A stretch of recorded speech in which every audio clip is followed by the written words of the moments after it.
Good afternoon and welcome to this new event organized by the Observatorio de la Lengua Española y las Culturas Hispánicas en los Estados Unidos, which is the second one we organize to celebrate the launch of the special issue of Granta devoted to young Spanish language novelists from different areas of the Hispanic world.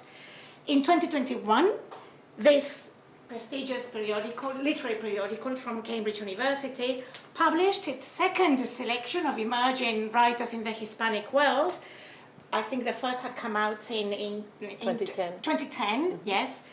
And it was that first one was in fact, correct me if I'm wrong, the first issue that Granta devoted to writers in a language other than English. This issue, by the way, is titled The Best of Young Spanish Language Novelists, and in Spanish, Los Mejores Narradores Jóvenes en Español, since it's got a version in each language. We then, in 2021, organized a panel moderated, like today, by Valerie Miles, the editor of this special issue, which included three brilliant Latin American writers who featured in that issue, and who came from different parts of Latin America. Mateo García Elizondo from Mexico, Daenerys Machado Bento from Cuba, and Michelle Nieva from Argentina. That panel had to be held via Zoom since we were still in the middle of the pandemic. Today, however, we are very fortunate to have Valerie Miles with us and three other writers selected for that special issue.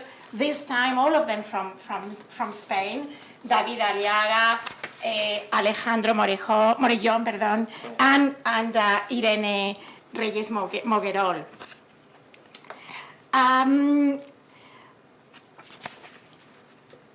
So we are very fortunate, I was saying, we are very fortunate to have them all here in person at this research center of the Instituto Cervantes at Harvard University. And I would like to thank the Cultural Office of the Embassy of Spain in Washington, D.C., for their collaboration in making this event possible. The event will take place in both English and Spanish, mostly in English, although they'll be doing some of them will do their presentations in Spanish, and they will all do some readings in both English and Spanish from their work. And Valerie will introduce the writers, but let me first introduce Valerie Miles to you all before the panel actually starts. Valerie Miles is a publisher, writer, translator, and the co-founder of Granta en Español. She was born in New York, but grew up in Pennsylvania, and then she moved to Spain, where she lives and works. Valerie is known for promoting Spanish and Latin American literature and their translation in the English-speaking world, at the same time as bringing taking American and British authors to Spain and to Latin America. In 2013, she was considered, or she was named, the most influential one of the most influential professionals in publishing by the Buenos Aires Book Fair. Valerie has, as an editor, she's worked for important publishing houses like Random House or MC Editores like Planeta, Alfaguara, Duomo Ediciones, etc. She's also a translator herself. She has translated authors like Enrique Vilamatas, Eduardo Paz Soldán, Lucía Puenzo, and Fernando Aramburu. And she's also a writer. In 2014, she published 1,000 Forests in One Acorn, which is an anthology for which 28 Spanish language very relevant writers chose a selection of their own work as representative. Writers like Julián Marías, Vargas Llosa, Carlos Fuentes, Ana María Matute, or Juan Goytisolo. And Valerie also a few years ago, organized an exhibition devoted to Roberto Bolaño, at the Centro de Cultura Contemporánea in Barcelona, where she works and where she also teaches in the translation program of the Universitat Pompeu Fabra. So thank you very much, Valerie. It's a pleasure to collaborate with you. This is the third event we organized with Valerie, and it was high time we had you in person at the Observatorio. So thank you very much, and let me just say hello to the people who are watching us via Zoom. I hope you enjoy it, and I hope everything is working properly. So I leave you with our guests today, and I pass on the word to Valerie. You've got the floor now. Okay. So I'm covered here, right? Thank you so much, Marta. It's such a pleasure to be here. It's really exciting. I think all of us, after COVID, understand how difficult it's been to make very good friends and never have seen them in person. So it's lovely to be here for the first time after all of this time that we've been collaborating together with El Observatorio in Harvard and with the Cervantes in general, because when we announced the selection of the best of young Spanish language novelists, we announced in the Cervantes in Madrid. And so that was very special for us to be able to do that as kind of the center of the Spanish project. So, it's very, very nice for me to be here today. We're going to be speaking, mostly in English, but we're also going to, a couple of the readers will read in Spanish. And you'll be able to see what they're reading in English translation on the screen.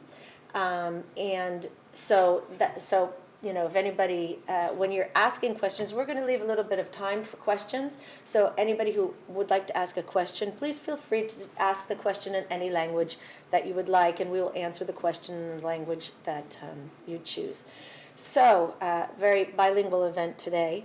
And I'm here with 3 of the writers from the 25 of the list that have been selected, with David Aliaga, who is from Barcelona, with Irene Reyes Noguerol, who is from Seville, and with Alejandro Morellón, who's from Mallorca, but who lives currently in Madrid. So it's not a full Madrid-Barca here, because there are other roots that come from other places. But we are going to kind of get to know them more than me reading out their biographies. We're going to, in the course of our conversation, they'll be talking about their work and they'll be talking about their books. And I think it's probably a better way of getting to know them instead of me kind of giving a lot of information that you don't know at first. So we're going to have the chance to kind of root out a little bit the personalities and the type of work that they do. I would like to say that, Granta, as probably most people know, I will be very brief to say that it's a literary magazine. It's a British literary magazine that has started as the Cambridge Student Magazine in 1879. So it's over 130 years old.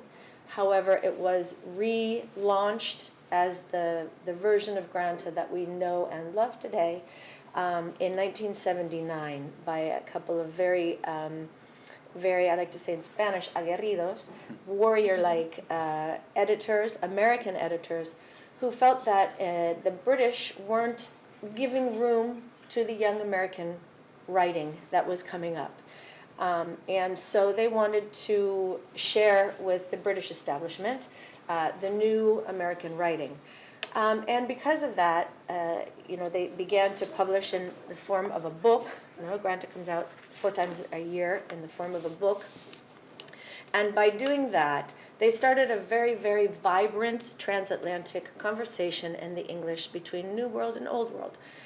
So basically, that was what drew me to the possibility of launching an edition of Granta in 2003 that would somehow find that space for a vibrant conversation between the Latin American Spanish writing that was happening, the new generations and existing generations that were not being read in Spain, and vice versa. Because often we talk about how the Latin Americans were not being read in Spain, but sometimes we forget to talk about the fact that the Spanish were not being read by the Latin Americans either. So Granta meant to be a corrective in a way, or at least just launch a space where that could happen. And after that, we also noticed Granta had, during the 70s and the 80s, had been publishing a lot of writing from the Spanish in English translation. Almost every issue during those decades, there was something that was translated from the Spanish language. And then all of a sudden, and usually sometimes these things happen, an editor's stamp, on a project usually means the project follows different trails and paths. But we noticed that Granta no longer was publishing Spanish language translation. And through the decade of the 1990s, not a single translation from the Spanish, not a single one. So we felt that by bringing Granta, a platform like this, into the Spanish language, we would also have the opportunity to build bridges and kind of create a conversation between English language and Spanish language.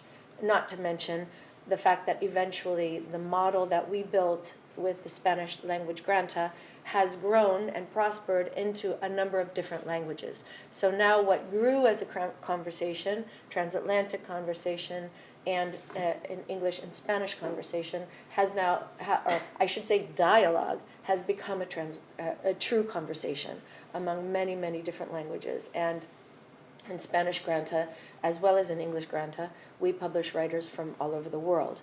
The idea is, of course, to bring the good, very vibrant language that is Spanish into English readers' knowledge, but it's also to foment the cross-pollination and the sharing of different kinds of techniques and themes and ideas, so that the writers from one language can see what writers from another language are doing, their techniques and the way that they're approaching language and the way that they're approaching narrative and the way that their structure and formal and new formal engagements.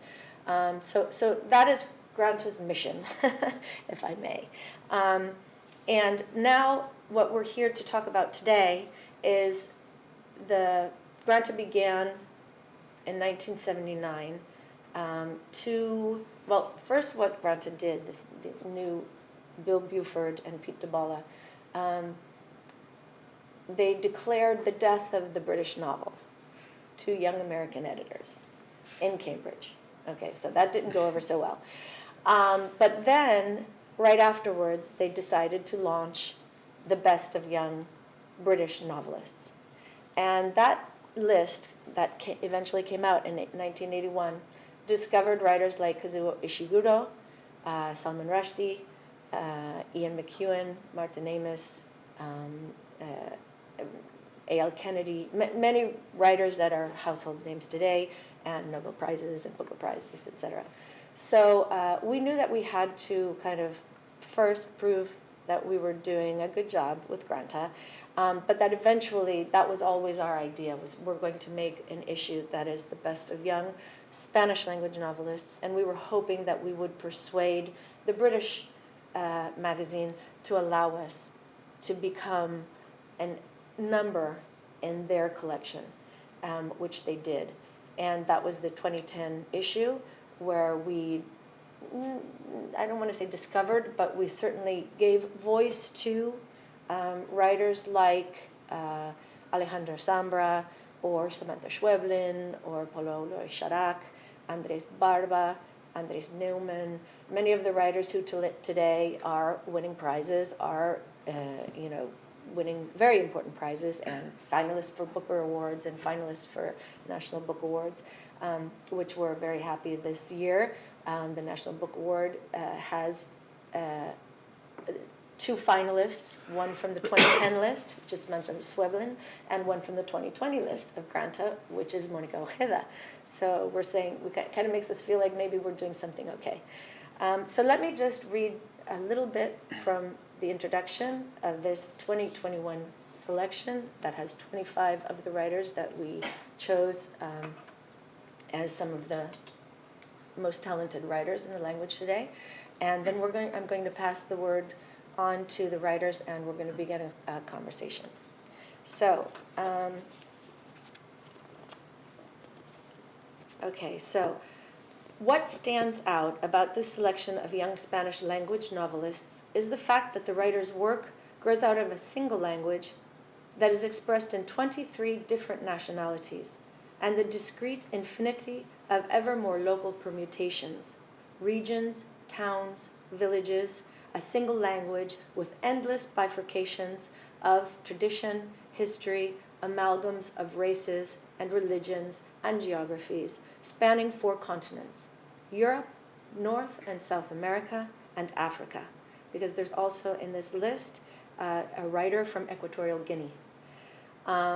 Most Spanish-speaking countries share space with other languages, co-official or not, which feed into and influence this magma of constantly evolving registers and variation in syntax and lexemes.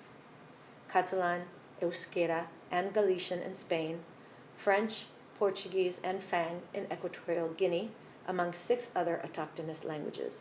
Aymara and Quechua in Peru and Ecuador, Bolivia, which is the country with the largest amount of co-official languages in the world, 37, Guarani in Argentina and Paraguay, Nahuatl in Mexico, Mapuche in Chile, and the list goes on. So many of the original vocabularies of the Americas have also seeped into English. Cacao, tomato, potato, toboggan, coyote, hurricane, cannibal, hammock, and yes, even caucus. It's a rich linguistic palimpsest, and it's vibrantly on display in this issue. So that's one of the things that makes, I think, our exercise so interesting, is all of these different versions and sounds of the same language, which is Spanish, and which gives the language such a force and power. And that's, I'm going to leave that here. I'll probably leave a little bit to read at the end. And I'd like to move now to our writers. And I think we'll begin with David Aliaga from Barcelona. David, perhaps I'll just ask a little bit of a question. You can answer, and then we'll ask you to read, okay? So now, David, you, in your writing is very much about identity, and searching about identity, and searching about, David writes in many ways the identity of Sepharad and contemporary Spain today, and contemporary Jewish writing in Spain, which in many ways draws the Spanish, is bringing the Spanish into the great tradition of Jewish literature in Europe. Perhaps you could tell us a little bit about that? And also talk about your books. So to begin, I would like to say thank you to all of you.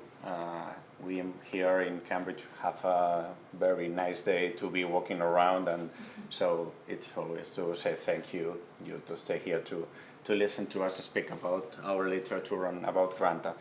And as Valerie says, my main interest as a fiction writer is identity. And the aim that moves me to write is that aim to struggle with the question of Jewish identity in Spain and in the 21st century. As you probably know, for many centuries, there weren't any Jews in Spain after the Edict of the Alhambra, and for many centuries we don't the Jewish Spanish tradition was interrupted, so we lost this tradition that ended with Maimonides, Abraham Abulafia, all the Kabbalists and philosopher rabbis in Sepharad. And I find quite stimulating to build up, or try to build up, a Jewish literary voice in the 21st century. And it's as soon as we don't have done it yet, we have some Spanish Jewish writers concerned by Jewish identity, like Esther Ben-Dahan, for example. And we have a lot of Latin American Jewish writers writing in Spanish, but not from Spain. And this is one of the things I'm trying to do with my short stories and my novels, to find a way that a Jewish voice could express through literature the experience of being Jew, being a Jewish man in Barcelona in that time. So if I may think in the references for my writing, because of that lack of Spanish Jewish voices in the last centuries, you have to look on the Jewish writers of Vienna, for example, Stefan Zweig, Joseph Roth, Felix Salten, all that, and or maybe in Italian or in French there are also very interesting authors trying to get out what is to write as a Jewish writer in the contemporary age. But also I am trying to recover in a more modern way all the writing of Maimonides. For example, in my writing, the conception, that mystical conception of the words or the language of Maimonides became very important. All these reflections in the Guide of the Perplexed, for example, that Maimonides told about all that impossibility of the language to express the experience of God, has become very important in my writing in the last few years. But also, I'm not interested only in writing a Jewish voice or about Jewish identity. Also, I am interested in how the discourse, how the words, how the fiction could build up identity, Jewish identity or any other.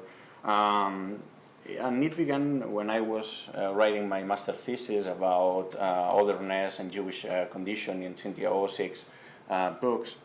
I read a very interesting and short essay from Judith Butler, Taking Account of Oneself. And in that essay, Butler explained something like that identity was an answer that we offer when we meet anyone who is not myself. And I thought, when I read Butler, that if identity is an answer, identity should be a discourse. It could be a linguistic discourse, but also a graphic discourse or appearance. It's also a discourse about how we want the others to understand ourselves. So, as a fiction writer, I found quite interesting that identity could be a story or a tale, and I am exploring how I can build my identity through literature from myself. We have been speaking about that before. Starting by myself, trying to anyone could understand how he or she builds up also their identities, and also it's an exercise of resistance because, as we know, structures of power or ideological tendencies could impact in any kind of discourse, could tighten the burdens where identity or identitarian discourse happen. So we are in a time that we are searching for new words to express identity. If we think in gender identity, for example, we are finding new words to anyone could feel more comfortable the way they express themselves and who they are.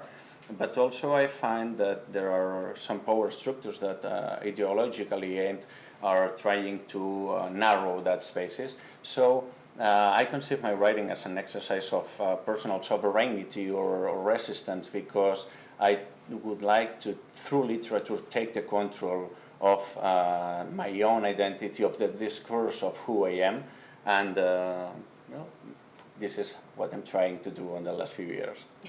Fantastic. So why don't you read something for us so that we can, in the Spanish or the... Do you have the Spanish? Okay. So for those of you who would like to read the see it in the English, and maybe just mention your translator. Okay. The translation of my short story is Danny Han. It has been a pleasure to work with him. He's such a brilliant reader. Of course, a brilliant translation, but of course, he made better my text, and he helped me to tune a bit more the Spanish version. So if Danny is watching this anytime, I'm very thankful to him. Almost every time I have been asked to read a fragment of my short story in Granta, I have read the one I am reading, but today probably is a very special day to read it, and in a few minutes you will understand why. So, This starts with a man walking around Montreal. It's starting snowing, and it's at night, and he's alone walking through the street. And said, no sé muy bien por qué, decidí dejar la rue Notre-Dame-Ouest, una de las calles que aseguraban mis paseos nocturnos, y torcer a la derecha. Encontré una calle un poco más oscura.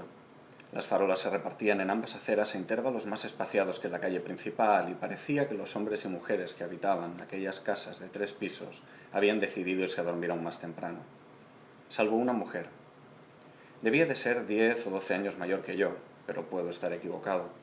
Estaba sentada junto a la ventana, con el cabello recogido de cualquier manera, vestida con ropa cómoda y leyendo en una pose relajada. La imagen me produjo una extraña satisfacción. Me reconfortó observarla durante unos segundos, como si yo mismo estuviese sentado en aquel salón, con un pantalón ancho, una sudadera y un libro en las manos, sintiendo la calefacción a una temperatura que permitiese llamar hogar a mi cuerpo. Traté de distinguir a tantos metros qué libro estaba leyendo.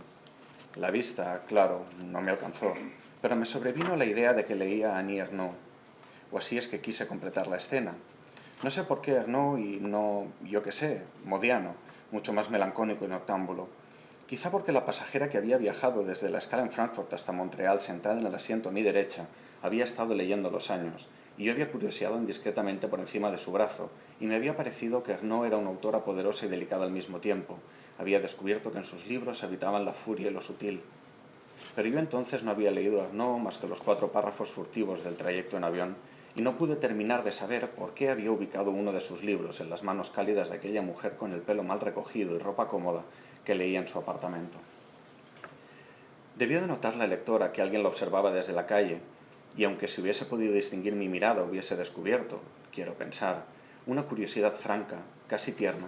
Se apartó del alféizar, apagó la luz y fue a leer a otra parte, porque aunque la pieza quedó a oscuras, aún iluminaba sus contornos el resplandor de una lámpara más profunda de la casa, en una habitación a la que mi curiosidad no alcanzaba.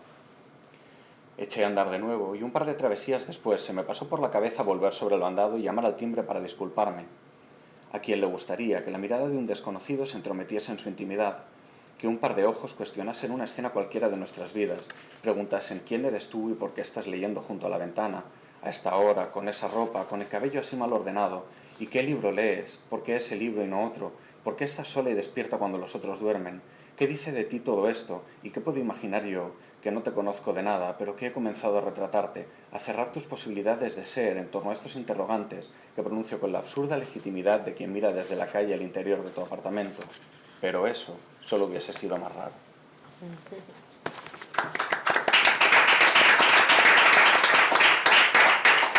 Thank you very much, David. Irene. Irene is the youngest of the selection of the list, and she is an extraordinary writer. She's works in a kind of a confluence of a number of different forms. She's very interested, and you can notice it in her writing, for example, in theater and drama, and also mythology is something that it kind of began. Your interest in mythology, and there was something there that she began developing characters. So she's very good at characterization. Irene, why don't you tell us a little bit about your influences and the use of these genres, perhaps mythology, how your work, your early work was being influenced in that, and then we'll listen to you read. Okay. Well, thank you so much, Valerie. Thank you to everyone who's joining us today. And I think I would like to start my intervention remembering something that David said some days ago, and he was saying that we descend from people, grandparents, who weren't able to study. They didn't have this access that we are so lucky to have nowadays. And the chances of us being here today, Harvard University, Cambridge, Boston, these probabilities, these chances weren't big enough. So actually being here and having the chance to be with all of you today. Really, I think it leaves us speechless because it wasn't. There were many chances that we could finally get here, but it was David's idea. But I think it was so beautiful not to mention it today. And so if I had to start answering to Valerie's question, I think I should probably be talking about those writers that we could consider masters of style, because I think that as she said, a narrative text, should not be just a story with a typical traditional structure with this beginning, the development, and then the end or the conclusion. But we should also pay attention to the style of it, to the formal construction of it, even when it's only a mental issue, you know. So I've always been interested in those authors whom I admire so much. And I probably should be talking about, I don't know, Rulfo or Sara Gallardo or Samantha Schweblin, who you've mentioned before, because I think that they deserve to be mentioned and always remembered, because we owe so much to them. And I am also interested in the small details, you know, not as the text as a whole, as I said before, but also those small things, those details that make a text a complete sensory experience. So you don't always you don't just stress on your sight, but also you can feel something, you can even smell something, you can hear some things that I think that get to the reader and that makes the reading a totally different experience. So that's something I'm very interested on. And if I had to talk about Greek mythology that has been a great influence, I think, in my writing, I probably should talk about when my mother, who's here because she always comes with me. So she's traveled from Seville in the south of Spain to here to the United States. And when my brother and I were little kids, when we were children, she would always tell us some tales, like traditional tales, you know, Red Riding Hood, or also the tales of the Arabian Nights. But those tales were always mixed with some Greco-Latin stories. So we would play with our friends, with our neighbors, and we would feel like we were, I don't know, Achilles or Ulysses or Penelope. And I think that she really did magic, and that's one of the reasons why today I have decided to be a writer, and one of the reasons why I'm so interested in writing and in Greek mythology, you know, because having this power, this writing power to turn maybe a line in the ground in a limit between life and death, I think that really that's magic. So in those stories, in those tales that she will tell us, she really did that. And when I turn back and I think about all these kids really fascinated by the power of literature, those kids reunited, gathered, and really amazed by the power of words, for me it's just it makes me be more hopeful about humanity, because I'm more hopeful about the I don't know if you could say it like that, but pervivencia. Mm-hmm. The pervivencia. Yeah, survival. The survival of literature. So that's been something quite important for me, and also Greek mythology. I think that it's so important for me because you can see those passions, the pains, the worries that we actually have today. You can see it in these stories that were written many centuries ago. So my latest book, which is De Homero y otros dioses, is about that. You know, I feel like these writers, like Homer or Borges, who also appears in the book, we owe them so much just to be forgotten. You know, I feel like they had to be always remembered because there's always an influence in us. So tradition is always and has always been important for me. Not just because we are not just writing from nowhere, but always revisiting or versioning something that's being already thought or already written.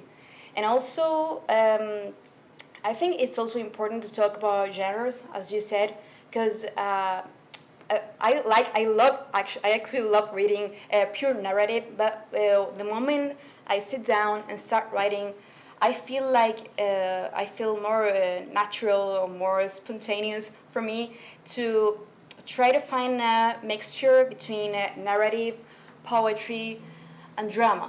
I feel like we are so used to reading traditional tales with this traditional structure, which I've talked about before, but it's also necessary to remember that these genres are not different and separated things, but we should be always remembering that there are some links, some influences, some spaces that they share in between. So maybe there's a lyrical or a poetic effort in narrative, or maybe there's this consciousness that we are always writing towards another, you know, the maybe the public or the reader.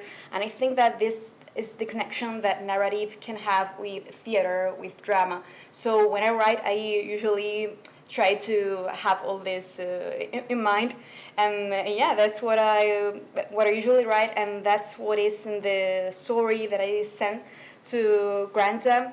And this is a story about a 70-year-old girl who has to look after her little baby brother, but also after her mother, who has a personality disorder, bipolar disorder. So sometimes the girl is talking about how much she enjoys being with her mother, how she adores her, how she's such a big influence on her. But other times she's even scared, she's even terrified of her mother, who sometimes gets locked in the kitchen and turns down the gas. So this girl actually feels the danger that this could cause to her little brother and her. So I would like to read the beginning of this story. The story is so inspired, so influenced by Sylvia Plath, but also Anne Sexton or Virginia Woolf or many other writers that have had such a horrible ending. And I think that they deserve these lives, these experiences deserve to be more talked about. So that's what I was writing here, and maybe I should read you the beginning of the story. I don't know if in English or in Spanish. Which do you prefer? English, maybe? Go ahead. Okay, I think that's Is the this English English? version. English. Thank you. So the name of the story is Lost Children, and it begins with this sentence by Emily Dickinson, these verses that say, "Because I could not stop for death, he kindly stopped for me." And it's dedicated to the lost children and their mothers. And it begins like that. "That's what Grandma always said. See, hear, and say nothing. Awake, in the small hours, eyes open in the middle of the night, the girl wanders. In the cold March darkness, a sweet, dirty smell. She stares at the ceiling, tosses and turns, changes position, tries to edge closer to the other side of the room, out of reach of the brother's trusting sighs, over where the walls listen to the insomniac breathing of the mother, who at last lets slip her scales, her masks, her differently textured skins, outlines that the girl leans to distinguish. She watches the mother and studies her. She compares her with the princesses in her stories, with the witches who terrify her. She would like to know more but can't. There's no way to catalog the butterfly mother's metamorphosis. Impossible to retain the beauty of her wings between her fingers, to guess when to hug, flee, or stay silent. Outside, the gods yawl. Dressed in the moon, they arch their backs. Their waving tails draw question marks that only she understands. On weekdays, Mama holds her hand as they walk to school. They hum the same old rhymes. An elephant stood in a spider web. And Mama asks if today her tummy hurts, or her throat, or her ear. Sometimes she swings her and lifts her up above the pavement of this old southern city. The girl feels like she's flying, poised midair. She strokes her mother's arm and loses count of its constellations of molds. Mama claps the palm that finds shelter in the heat of her hand, infusing tenderness with the rhythm of each beat, holding the girl's fingers as if love could break them, singling lovely, lovely, lovely little hands. They walk together, their strides matching, two tin soldiers, two hearts in time. The girl looks up and recognizes curved eyebrows, nose, a soft mouth, those ocean eyes that sometimes laugh, sometimes filled with water or sink into longing no one understands, on shores thirsting for shipwrecks. In class, the girl will write, "My mama loves me," in her best handwriting, and the teacher, for once, won't insist she stick to the lines in her exercise book. The girl writes correctly what she believes to be correct. She'll think, "This is me." She'll think, "This is Mama." Later, Mama picks her up from school, wraps her arms with the fragrance of flowers around her, takes her home. Mama left food ready for her brother. It's still steaming. She gives it to him slowly, as if following a ritual. Soft blow to cool it, mouth wide open, hanger for the little aeroplane that comes flying in. Skillful little spoon between plump lips, napkin mopping the bit left at the corner of his mouth. Ceremony repeated until the bowl is empty. The girl asks why he doesn't eat on his own. Mama replies, "He's only little." But she's not convinced. She's little too, and she's grown used to the other days that can't be named and which the mother seems not to remember, because the mother willfully forgets them, like you might hide a box in the attic and pretend nothing is happening when the other appears with her gas-scented perfume, when there are no more walks to school or songs or lukewarm jars or baby food for the brother. The girl sees. The girl hears. The girl says nothing.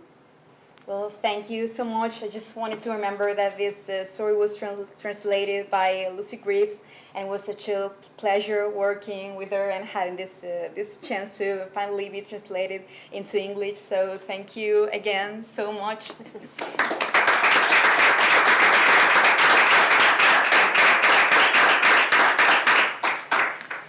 I should say this, for this issue of Granta, even in the Spanish edition, we put all of the names of the translators.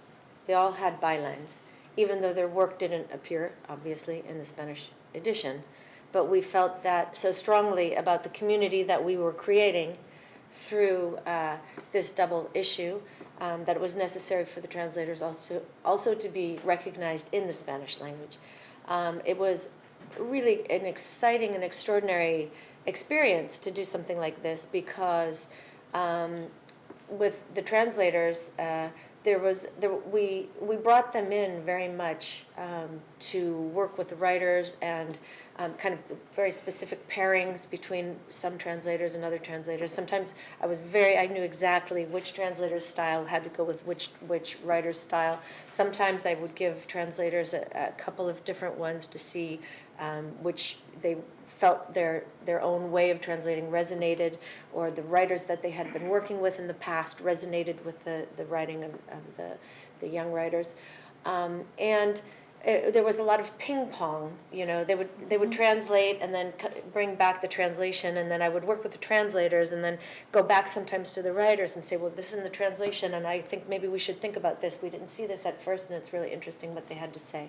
So it was very much a community community, labor of love.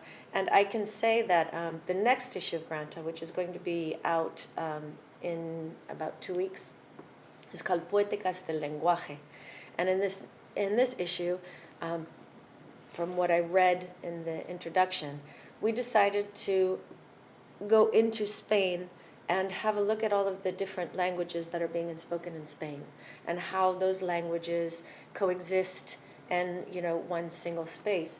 And the issues of Granta, they are never like catalogs or just like chronological or anything like that. There's always a constellation in the sense that we look for all of the conversations and the little whispers that are going on between one text and another, and how that kind of creates that assemblage, more or less creates like an image, basically. So this next issue has all of these writers from the different parts of Spain translated into Spanish and translated into English, but all mixed up together to give like the truth of how the languages live and coexist, and sometimes fight with each other, and sometimes, but it's the truth of how things happen. Alejandro is a writer who explores. I think that's a really good way of talking about your approach, to your writing. He takes on a subject, and then as he's exploring that subject, the way that needs to be written, it reveals itself over time, right? He writes poetry, mystical poetry. He just received a very important prize for that. He writes story. He writes novel. He uses a lot of different genres. Sometimes he blends them together.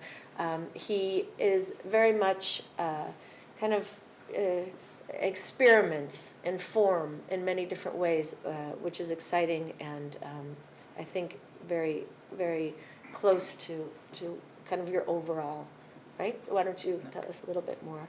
Yeah. First of all, thanks to all for coming here. Sorry for my English, but I will try best.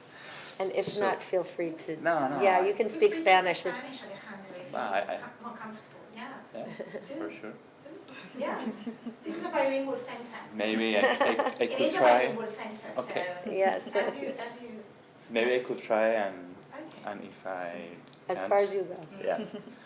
So And the issue is bilingual too. Yeah. Exactly. So, Completely. I have all the translator here. So yeah, I like to think the literature, the act of writing, as a way to understand the world, and the world is changing. So do I. So for that reason, I have the necessity of change with every project. So every time that I start a new book, I ask myself who I am, what kind of writer I am. I am a certain storyteller, I am a novelist, I am a poet, and sometimes I don't know.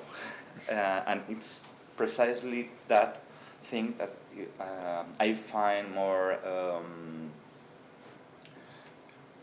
more interesting. So when I don't have the answers, I write to know these answers. So for me, the writing is kind of exploration, and I see now the picture of Maria Zambrano over there, and she said that that we have to write about the things that we can't talk. So I love these sentences, and I think I write because I can't express the things that I am feeling. So because I am changing always about my thoughts about the world, about the people, the writing is asked me to change also in the format I don't know, it's the word format. So for that reason, I keep the distance from myself. There is a technique in cinema that called, I think in English is dolly zoom. It's when the camera approaches and the zoom is out. So for me, the writing it's paradoxical, but this is to keep distance, but also to keep approaching to the subject. So, yeah, writing is movement, writing is distance in order to understand better the world and ourselves. Mm-hmm. Sounds very much like Heidegger's approach to knowledge. Yeah. Will you read something for us? Yeah, I will read.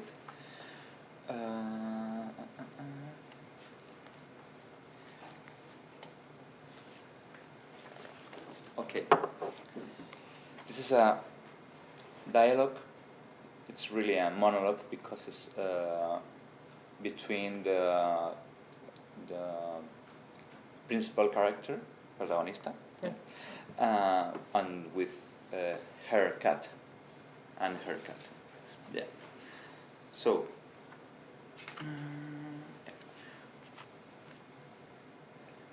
In Spanish, sorry. La casa es antigua pero grande. Las estancias son altas, el salón amplio. Las paredes están decoradas en su mayoría por motivos orientales, grabados japoneses, fotografías de hombres y mujeres asiáticas. Un gran biombo con una estampa del monte Fuji parte su habitación en dos, entre la cama y el escritorio. En el medio de la salita principal, junto a la ventana, un busto de Rapaun se va encendiendo a medida que la estancia se ilumina. Avalovara calienta un sobre de fideos precocinados y se recuesta en el futón sobre el suelo, al lado del gato, frente a la pantalla de cine que ocupa prácticamente toda la pared y en la que se reproduce la ópera Madame Butterfly. Mírala bien. ¿No está preciosa estando tan triste? Mira más allá del palco buscando algo. El gato al que Avalovara dirige sus intervenciones abre a medias los ojos, bosteza, la cabeza para atrás, la punta de la lengua señalando hacia arriba, los dientes de cachorro ahora bien visibles a causa de la nueva luminosidad del cuarto, y vuelve a hundir su cabeza en el hueco entre dos cojines.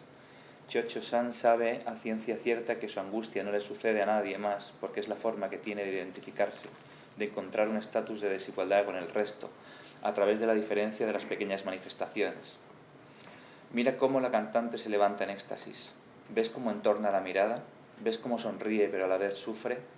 Hablando del amor que quizá no venga. Esperaré escondida, un poco por broma, un poco por no morir. A la espera de ese barco que no ha de llegar todavía, de ese oficial que tanto la desespera, mirando desconsolada hacia la lejanía, desconsolada pero con una súbita esperanza. Quizá el barco que llega sea ese barco, y la espera habría llegado a su fin. ¿Ves cómo tensa los brazos al aire y los ofrece a la vista de los que oyen, como queriendo imprimirle al gesto la desgracia? Un po' por no morir. ¿Ves cómo se interna en el rincón más oscuro y apartado de la habitación, donde está dormido el niño con las piernas dobladas, una encima de la otra, comprendiendo que ese no va a ser ese barco, intuyendo quizá que ese barco no existe, nunca fue? Avalovara se lleva las dos manos a la cara en lo que parece un intento por contener los pómulos en su sitio. Aún tiene restos de rímel en las pestañas y sombra de maquillaje alrededor de los ojos. Al quitarse la peluca blanca, unos rizos negros le caen sobre la frente. Dos de las uñas postizas se le han caído o las ha tirado sobre la cama. El gato ha intentado jugar con ellas, pero luego se ha vuelto a quedar dormido y ahora está ronroneando. Mira cómo cierra y abre los puños, como si sostuviera algo invisible. Desliza el cuerpo de bailarina y se sitúa frente al público, en el lado más visible del escenario, y entonces Suzuki abandona la escena, y ella se adelanta otro paso, hasta que se deja caer extenuada, y después aguanta la lágrima, solo un poco más, y entonces sí, entonces llora y ladea la cabeza, para que el público pueda ver bien el llanto, para que el mundo adivine su dolor.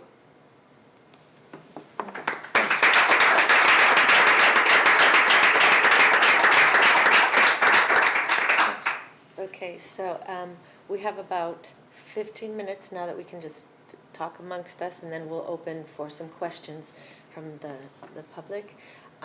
So before we do that, since we are to be talking about contemporary Spanish literature. I thought perhaps it might be nice to talk a little bit about who you read today, what trends you're seeing among your friends, or the types of conversations that you're having with other writers when you do have them. Maybe things that you've read recently that are coming from Spain, whether from, or recently, not necessarily contemporary, but are you reading older Spanish writers? Tell us a little bit about that. Would you like to? Yeah. We have been on the last few days in New York too, and then there we met also Michel Nieva, which is part of the Granta issue, and also Mateo García Elizondo. We have been together and speaking about or discussing our readings and something like that. And Alejandro probably will agree that we tend to think that the religious theme is not important anymore for the contemporary men and women, but we have been spending a lot of time speaking about mystical readings, and Alejandro, for example, has just published a mystical poetry book, and we have also speaking about all that authors that are mixing the language with magic or this kind of things. Alan Moore, for example, in English, or Rand Morrison. And Mateo is also kind of a writer interested in that mystical conception of language. And sometimes we tend to think that we are very different authors in this book, but probably in this mystical space or mystical conception of the writing, we have found together some of us. Yeah, I agree. Yeah, because I think the writing is like to having a mystic experience, because if the mystic experience is something that we don't see, it's something, I don't know in English, inalcanzable. I don't know. Unattainable. Yeah, so the writing is the process to touch thing that we can see yet. So yeah, I agree with you. In fact, I am reading, or I am very interested in authors that take care of the language itself. As soon as Alejandro has been saying, it's a frustrating part of the being, or the experience of the being, to discover that language is always unable to express the life. And in my case, I have been studying this topic, especially with Maimonides, or Abraham Abulafia with his Sepharad, the Book of the Sign, and the language and the struggle between the language and the experience, and the authors that are writing about this are very interesting for me. For example, as we said before, Annie Ernaux, which has been awarded with the Nobel Prize of Literature just today. This morning, Valerie texted me a message because she knows how I admire Annie Ernaux, and her work, for example, is a constant tentative to get that literature narrow that brecha, that space between life and the world. So that kind of authors is what I am currently reading. Yeah, I think there's this spiritual or mystic trend in nowadays literature, as you have both talked about, and I think that there's also this like a telluric strength of authors, many female authors, who are showing this like their forces of nature when they write. They have this strength, this passion, this fearless to talk about some topics that were not traditionally linked to what females were, or was kind of a thing of women. And I don't know, we should mention at least we have Monica Ojeda, who is in this in Granta's list, and who you've mentioned before, but also I like reading so much what Sara Mesa writes, She's just published her new novel some weeks or some days ago, and I think that she's actually really interested in this familiar, well, complicated, familiar relationships. She isn't afraid to have this dive in the darkness of these human relationships, and yeah, that's something I really like. And I also love that nowadays there are more and more writers who are talking about mental illnesses. You know, I've already been talking about this when I was starting to read my story, but maybe if we talk about Carlos Frontera, who is a Spanish author, he's from Seville, which is my city too, and he's always been interested in diving in these topics or these regions, these dark regions of mind, depression, anxiety, different kinds of disorder. And I think that in the 21st century, it's time to start talking about these topics. You know, we don't just have this physical illness, but also mental illness. And I think that as writers and as readers, we are very affected by this topic. So yeah, I'm glad that nowadays this is something that we are starting to talk more and more. Just to add something to what Irene said at the beginning that I found quite interesting, short anecdote from a trip to Montreal to the Salon du Livre. I met a Brazilian editor on a cocktail, asked me just, okay, which Spanish men I should read to understand the trends in literature in Spanish. And I just said him that if he would like to know how the new literature in Spanish was being written, he should read Latin American women writers, as Mónica Ojeda, for example, but also Samantha Schweblin or Mariana Enriquez, or Solange Rodriguez, because I found that there are the young women writers who are struggling stronger with language. They are trying to break out the structures, the forms of writing, and probably if you ask me about how Spanish literature is changing, probably I would attend to women writers in Latin America. Mm-hmm. Aniela Rodriguez, for example, who is also in Granta. Mm-hmm, mm-hmm. And Alejandro, who are you reading? Who are you discussing? I would like to talk about Sara Gallardo, because that Irene said before. It's an Argentinian author, Argentinian writer, that she is this kind of writer that changes your way to read. So she wrote Excerpts, a novel called Excerpts that has a new language, has a new rhythm, offers a new experience, and you necessary change with this book, because you have to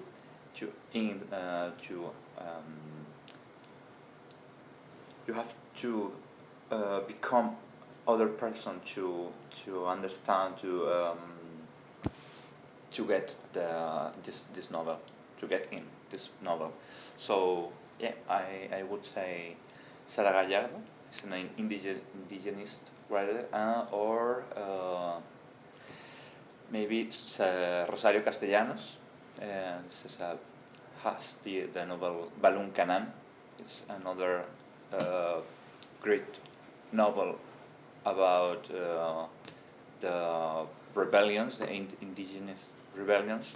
So yeah, I would say these two writers from Latin America. Mm-hmm. Now, what about talking about form? You've both kind of talked about form, but what about you a little bit?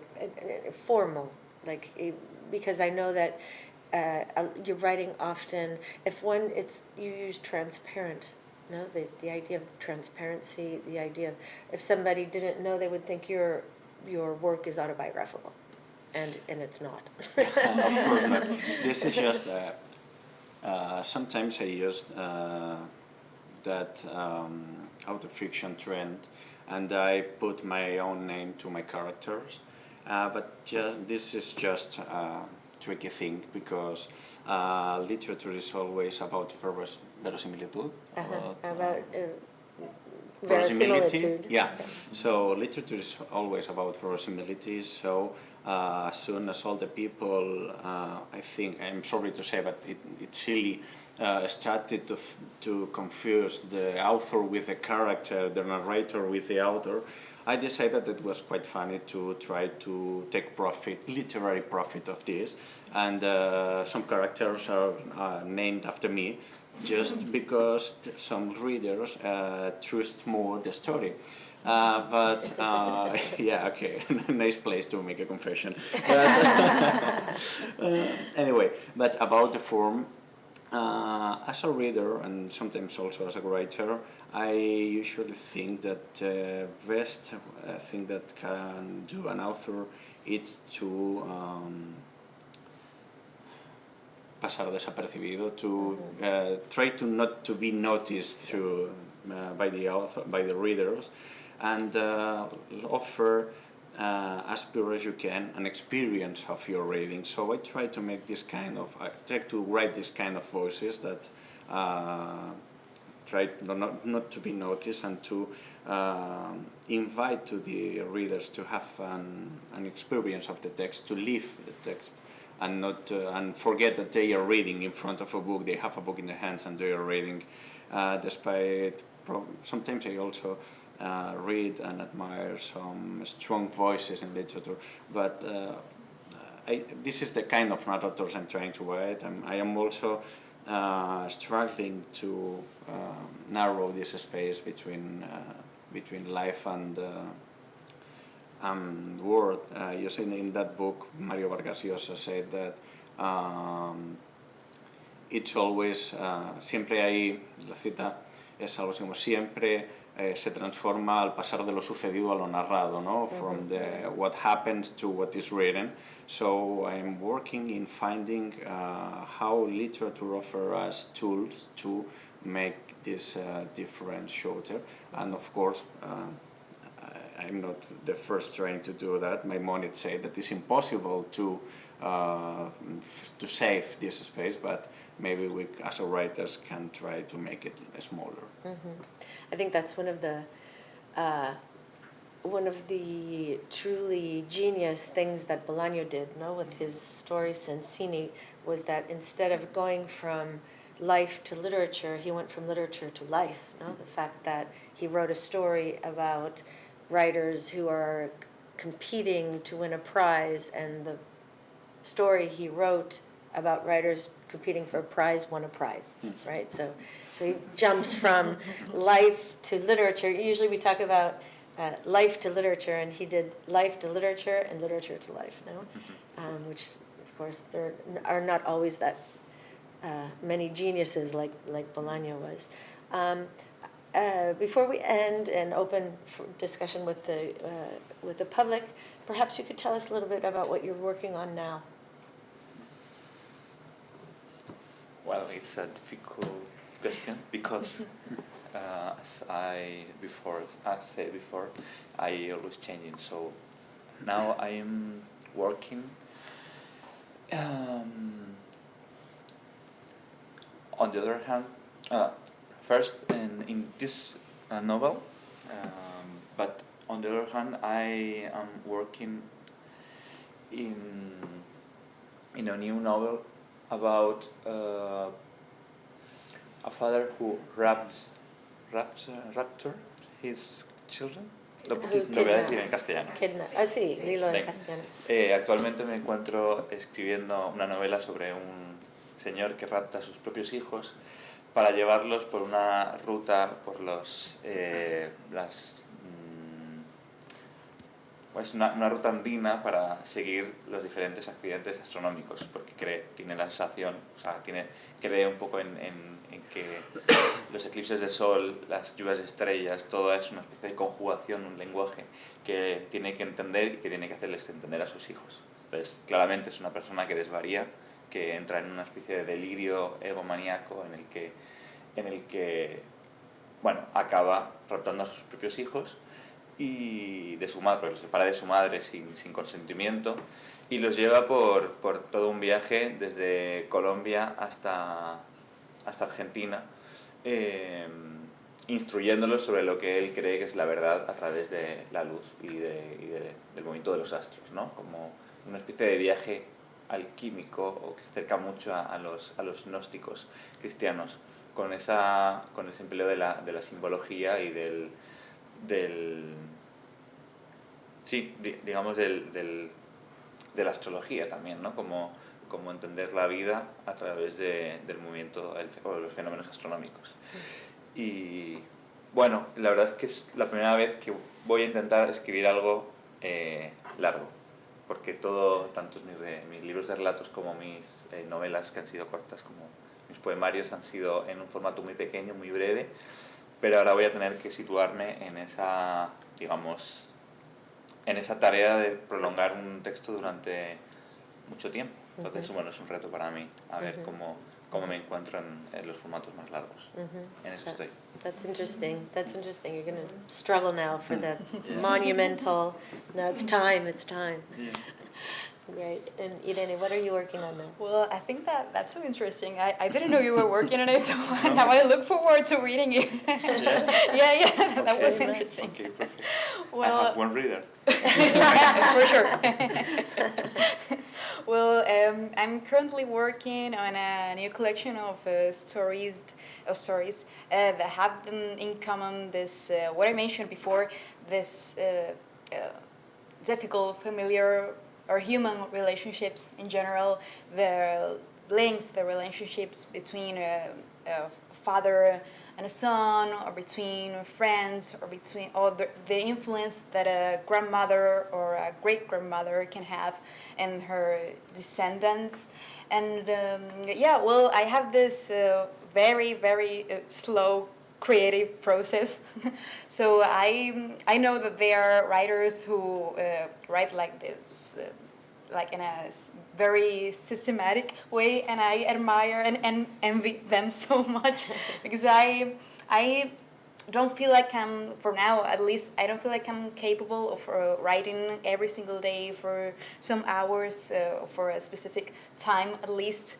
But I'm slowly working on this collection of stories which have this topic in common, and I'm trying to also maintain this stylistic effort. So the text is not just a narrative text, but it also has this reflective or formal effort. Wonderful. Great. Thank you. David? Okay, so I think I'm explaining this in Spanish because I have tried, in fact, I have written a novel just to understand what I'm on my head, so it's difficult to express for me in Spanish. So in less than 100 pages. So try to favor if I try to express in English. So sí, justo hace unas semanas, como Valerie sabe, porque ha sido quitarse un peso de encima, he terminado una novela que llevaba escribiendo pues prácticamente los últimos 4 años y trata sobre precisamente esto último que explicábamos durante la conversación, sobre de qué forma las personas que trabajamos con los diferentes lenguajes artísticos, en este caso es un ilustrador de cómic, cómo nos influye, ¿no? Cómo puede resultar tan frustrante la experiencia de admitir que en el extremo último nuestras obras son incapaces de capturar la vida y de expresarla, que siempre hay algo que no va a quedar ahí. Y es un personaje que en un momento dado decide que asume esa imposibilidad y que por lo tanto no merece la pena seguir creando y emprende otro tipo de vida hasta que, ¿no?, hay un momento epifánico en el que él recobra una parte aquellas, ¿no? De aquellos primeros cómics, ilustraciones con los que trabajaba, y eso le hace de alguna forma interrogarse sobre si realmente uno puede renunciar por completo al impulso creativo solo por esa frustración, ¿no? Si el artista puede convivir o es alguien que debe convivir toda la vida con la frustración de que su obra no sea, ¿no? completa, no sea capaz de expresar a Dios. Y bueno, por ahí hablabas de Bolaño ahora también, que hay como una inspiración bolañesca en la que él va buscando a alguien en la frontera entre México y Estados Unidos, a alguien que está convencido de que fue importante en el tiempo en el que él estudió en México, pero de que de pronto no es capaz de encontrar el rastro y llega a preguntarse si esa persona realmente existió. Y por otra parte, hay como otra veta argumental de la novela que lo que trata es de explicar de alguna forma y de forma ficcionada de dónde procedemos los judíos que estamos viviendo hoy en día en Barcelona, la historia familiar ¿no? de personas que vivieron de alguna forma o familias que atesoraron ese impulso del regreso a Sepharad durante mucho tiempo. En este caso, pues, el abuelo del protagonista era un judío sefardí de Trieste que durante el fascismo se ve obligado a marchar de Trieste, embarca hacia el puerto de Veracruz y durante algunos años vive aquí y aún todavía en periodo de la dictadura llega a España. Es también un poco una indagación identitaria del protagonista a partir de la historia de su abuelo, ¿no? Porque en el fondo, si hablamos de identidad, uno es quien cree que es, uno es quien le explica a los demás que es, quien los demás no creen que es, pero también es de dónde viene, ¿no? Y esa fuerza de la sangre y esa determinación, ¿no? Ese determinismo que a veces implica la sangre, pues es fundamental para este personaje. Y en esas dos búsquedas, ¿no? La de la identidad y la de un lenguaje capaz de expresar el mundo, se mueve el protagonista y la novela. Muy bien, fenomenal. Muchas gracias. Bueno, yo creo que es el momento que podríamos abrir a una o dos preguntas. No sé si alguien tiene.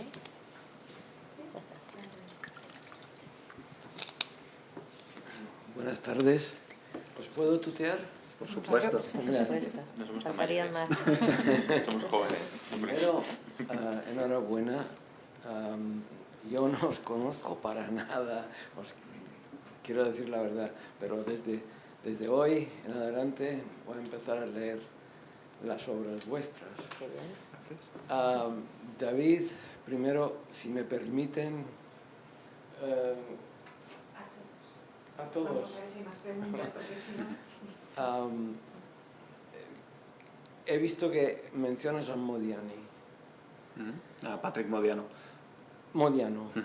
Y mucha gente no conoce a Modiano.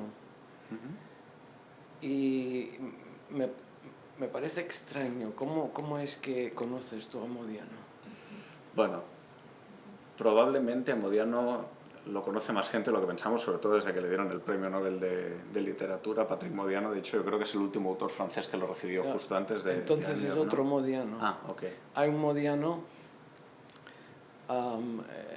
que escribe en italiano, es un hombre muy mayor, ya tiene como 98 años, y escribe su biografía, ¿no? Pues. Es un tipo de Primo Levi, con una diferencia. Primo Levi es un autor, ¿no?, que escribe con cierta elegancia. Este hombre Modiano escribe de una manera muy coloquial, o sea, como muy simple, todo el mundo lo puede entender. Es la historia, él nació en Rhodes, cuando Rhodes era provincia italiana, entonces él aprendió el italiano, su primera lengua, el judeo-español, ¿no?, y el italiano. Y entonces escribe en italiano y vive en Italia todavía. O sea, me llamó la atención que lo hubieras mencionado, ¿no? Pues no, de ese Modiano no puedo hablar, Ya pero no, sí me lo voy a apuntar sé. parece curioso. Y además, si el judeo-español, ¿no? Si el españolico era su lengua nativa, puede ser interesante leerlo, claro. Sí. Irene, me gusta lo que dices de la tradición, ¿no? Llevar a la escritura lo oral, ¿no? La tradición oral a la escritura, que es fundamental para... mucha gente no da aprecio a lo que cuentan o contaban las abuelas, los abuelos y las mamás, ¿no? Enhorabuena. Y Alejandro, esto del cambio, del movimiento, el movimiento es importante, el movimiento es vida, ¿no? Don Quijote está siempre en movimiento y cuando ya se para, se muere, ¿no? Eso es importante. A propósito, ¿habéis leído mucho clásico o no? O sea, ¿tenéis alguna influencia clásica o poca? Yo creo que quien más, quien menos, que ha Sí. leído algo clásico con lo que se De identifica. hecho somos de letras, ¿no? Sí, estudié latín y griego para evitar las matemáticas, así que claro, sí, acabé leyendo los clásicos. Sí, por supuesto. Gracias. Creo que hay alguna pregunta en el chat de Zoom. Joseph, no sé si vas a hacer tú la pregunta. Sí, bueno, alguna participante se ha levantado la mano, entonces, Charles, si usted quiere hacer la pregunta en voz alta, Charles, if you want to ask your question.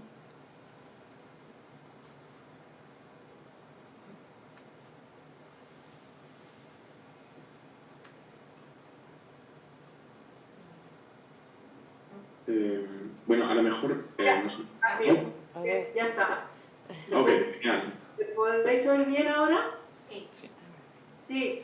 Bueno, muy bien, me gustó mucho toda la presentación. El único problema que he estado poniendo en el chat, a ver si podéis poner los nombres y los apellidos. El único que pude escribir es David Aliaga.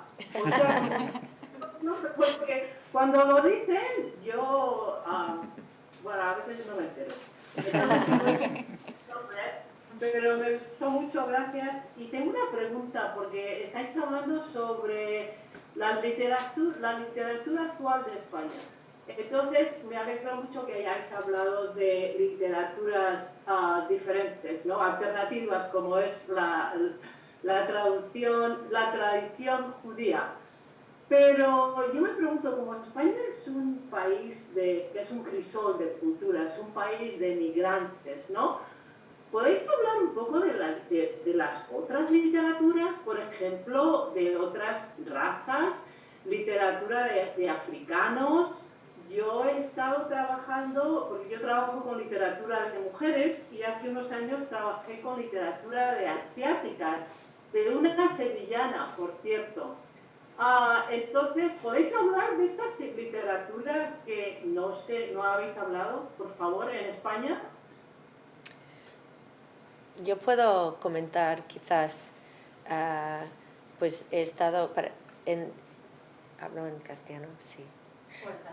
Sí, porque la pregunta estaba pues hay un escritor muy interesante, un canario, que se llama Dimas, y la verdad es que no sé muy bien cómo pronunciar su apellido, pero es como algo parecido a Przylski. Es P-R-Y-S-L-Y, ¿no? Sí.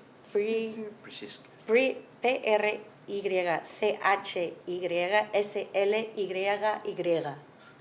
O sea, no sé muy bien cómo decirlo, pero es un sol y una maravilla, y es un escritor como la copa de un pino. Ha ganado el Primavera Joven de novela, y lo publicamos en el próximo número de Granta, este número que reúne escritores de todas partes de España.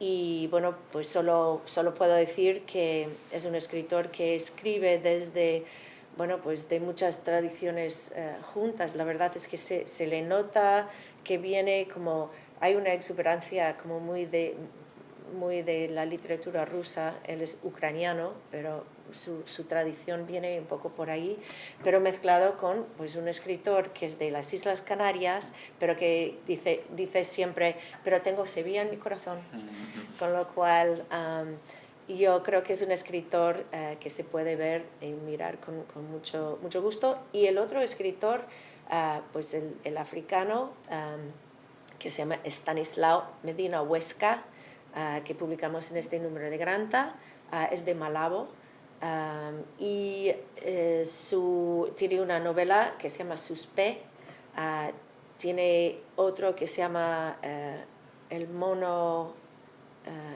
blanco, creo que se llama, Y bueno, pues es un escritor que ambienta su escritura en un barrio de Malabo, que es como un poco el barrio más difícil, ¿no? Como más pobre, pero muy resiliente, ¿no? Y muy resistente. Y en el número de Granta se puede ver un capítulo de una novela que está trabajando ahora, y es maravilloso ver cómo mezcla, o sea, él trabaja desde el realismo. Y es una pena que no tengo el saludo, que él nos dio un saludo desde Malabo cuando lo nombramos en Granta, y nos envió un saludo diciendo que por aquí yo escribo o sea, en realismo porque quiero dar a conocer cómo es la vida en estos lugares del mundo y compartirlo con la gente que vive aquí. Y dice, porque la gente aquí no se ríe mucho por no llorar, ¿no? Entonces es un escritor que tengo muchísimas ganas de conocerlo en persona, que no lo hemos podido hacer, pero nos está siguiendo en la gira y nos va enviando corazones, y si está mirándonos, hola, hola Stanislao. Así que son dos que puedo sugerir. ¿Alguien del público quiere hacer alguna pregunta aquí en la sala? Yo quería preguntarle a Alejandro cómo negocia esa idea del cambio tan importante en tu... Bueno, we've switched into Spanish. ¿Cómo negocias esa idea del cambio que es tan importante en tu creación con el hecho de la permanencia de la palabra escrita? ¿Te produce desasosiego que quede ahí lo que has escrito, que no cambie, o crees que o lo asumes como inevitable, o crees que cambia porque los lectores van cambiando, van siendo nuevos? ¿Cómo negocias esa disparidad, quizás? Claro. Pues, claro, los cambios son inevitables pero necesarios, ¿no? Y a través de los cambios podemos entender mejor cuál es nuestro lugar en el mundo, ¿no? Y cómo nos rodeamos con nuestro entorno. Y la escritura a mí me ha dado justamente eso, como ciertos hitos, ciertos accidentes. La escritura no es otra cosa que accidental, porque en realidad estamos generando un cambio en la secuencia, ¿no?, de los acontecimientos. Para mí la escritura tiene que ver con un detenimiento, con un detener, o sea, como congelar el mundo para revisitarlo mientras el mundo sigue girando. Entonces, la palabra queda, respondiendo a tu pregunta más claramente, la palabra queda, pero el mundo cambia. Y el hecho de volver a leer, por ejemplo, cosas mías de hace 10 años, de alguna manera me da la oportunidad de revisitar cierto tiempo personal, sentimental mío, pero también cierta línea de emocional con respecto a lo que yo sentía que el mundo era para mí. Y la manera que tengo de conjugar, por un lado, el cambio constante, digamos, en la transformación continua de las cosas, con el hecho de que la palabra sea algo que una vez tiene una impronta imborrable, ¿no?, porque una vez publicada ya no se mueve de ahí, tiene que ver con... O sea, yo lo veo de tal manera que... O sea, de la siguiente manera. Para mí cerrar los ojos es, de alguna forma, hacer que el mundo deje de existir. Por lo tanto, me quedo con lo último que he visto. Para mí escribir tiene que ver con fotografiar el instante para que luego puedas ejercer una comparativa con respecto a la realidad de antes y la realidad de ahora. Con lo cual es una especie de álbum literario, sentimental, una especie de recorrido que puedes volver a recorrer, ¿no? Puedes revisitar con las letras, y no solo con las mías, sino con las de las demás, ¿no? Y creo que sí, creo que el arte nos da un sentido del tiempo, ¿no? Había una novela de William Gaddis, que es un autor norteamericano que me gusta mucho, decía que el arte redime el tiempo. Claro, el arte nos da, digamos, un sentido de existencia más allá del mero sobrevivir, ¿no? Nos da nos da un, no sé, al menos, no sé, seguramente a mis compañeros también, ¿no? Pero una especie de aliciente emocional. Estamos para, no sabemos para qué en realidad, pero mientras lo descubrimos, encontramos el sentido en los libros, en la escritura. Muchas gracias. Adiós a ti. Y si me permiten una última pregunta a los tres, puesto que este número de Granta se publica en inglés y en español, quería preguntaros por vuestra relación con esos textos en inglés que otras personas, los traductores, a quienes rendimos hoy también aquí tributo, han hecho a partir de vuestra obra. Creo que la relación ha sido muy enriquecedora para vosotros con los traductores, pero ¿cuál es vuestra relación con esos textos que no han sido creados directamente por vosotros, pero sí a partir de vuestra propia obra? ¿Os veis reflejados? Sí que os agradecería que explicarais un poco cuál es vuestra sensación, vuestra relación con esos textos en inglés creados a partir de vuestra obra. Bueno, es una experiencia muy curiosa leerse en traducción, sobre todo en una lengua en la que puedes comprenderte, ¿no? Hace unos meses estuve en Alemania porque unas alumnas de traducción de románicas habían hecho un workshop traduciendo un par de mis cuentos y claro, de pronto fue muy enriquecedor el workshop, pero yo no podía, o sea, yo podía ayudarlas a que ellas encontrasen las palabras que consideraban que eran, pero yo no leo alemán, por lo tanto era muy curioso. En el caso del inglés sí que ha sido diferente. El trabajo con Danny Hahn fue muy enriquecedor, como decía. De hecho, ¿no? Daniel Hahn ha traducido al inglés a algunos autores en español y en portugués que me encantan, ¿no? Eduardo Halfon, José Luis Peixoto, Tavares, ¿no? De pronto fue un regalo que Valerie y que Granta me hicieron. Sí que es cierto que en la parte expresiva o en la, ¿no?